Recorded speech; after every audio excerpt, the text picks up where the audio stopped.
asalaamaaleykum mbokk yi ginnaaw bu ñu sante yàlla julli si sangub sang yi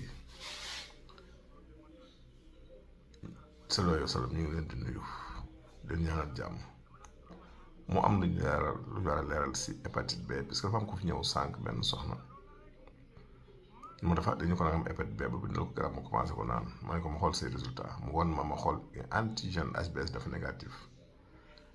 mais anticorps anti HBS bi ak anticorps anti HBC bi positif ma ne ko soxna si amuloo hépatite B wér nga amoon nga ko mais wér na loolu lay lii di tekki kon waruloo jël benn garab demaata si docteur bi la ko dafa jum ndax cas boobu moom saa yoo amee bu ñu la defee analyse nga am antigène HBS négatif rek mooy amuloo hépatite B parce que l' antigène n'est pas dans ton organisme antigène mooy microbe bi koy joxe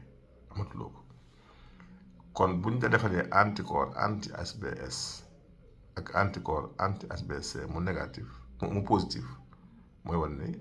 yow tu es guéri beneen deuxième cas bi am mooy antigène bi négatif mooy antigène HBS anticorps anti HBS négatif et anticorps anti HBC négatif kooku mooy wane ni amuloo ko te tu n'as jamais été vacciné mais soo amee antigène HBS négatif anticorps anti HBS positif et anticorps anti HBC négatif mooy wane ni amuloo ko mais am ngay anticorps yu lay protéger te anticorps li ko indi mooy da nga mës a vacciné wu kon ñi vacciné wu ñooy am cas situation boobu kon daal li ngeen war a jàpp mooy su fekkee da nga am antigène aussi HBS positif anticorps HBS négatif mais anticorps anti HBC positif mooy tu as l'hépatite B chronique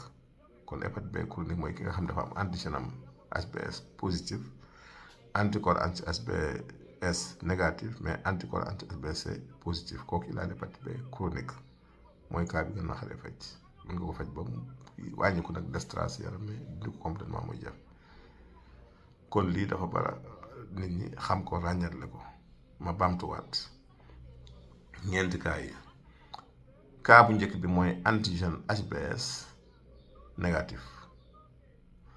anticorps HBS négatif anticorps HBC négatif kooku mooy cas bi nga xam ni amuloo ko kenn mësu la vacciné kenn mësu la ñàkk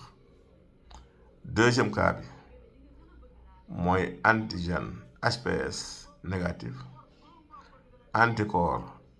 anti HBS positif mais anticorps anti HBC négatif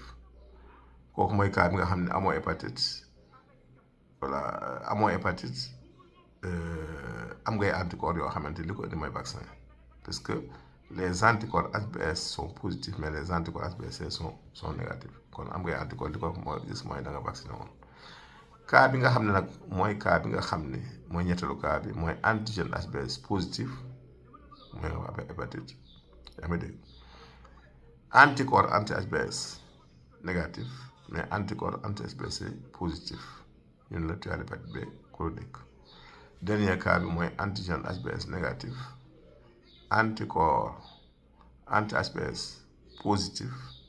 et anticorps anti HBC positif hépatite B guéri loolu mooy cas yi ñu war a leeral kon ñu bàyyi si xel mais dana sàkk rek antigène est négatif mooy amuloo hépatite B su positifee anticorps anti HBS bi négatif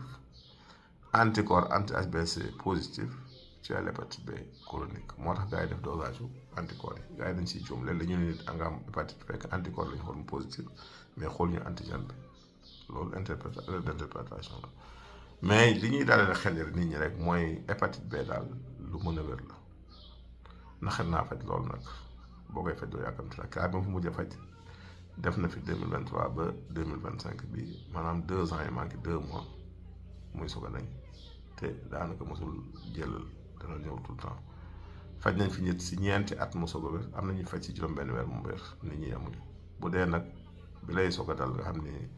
la forme aiguë nga xam ni amagul benn jeexital kooku moom léeg-léeg mu ngi faj 6 mois rek mu dañ kooku un régime strict sax régime rek respecté lekk yi mën na ko dindi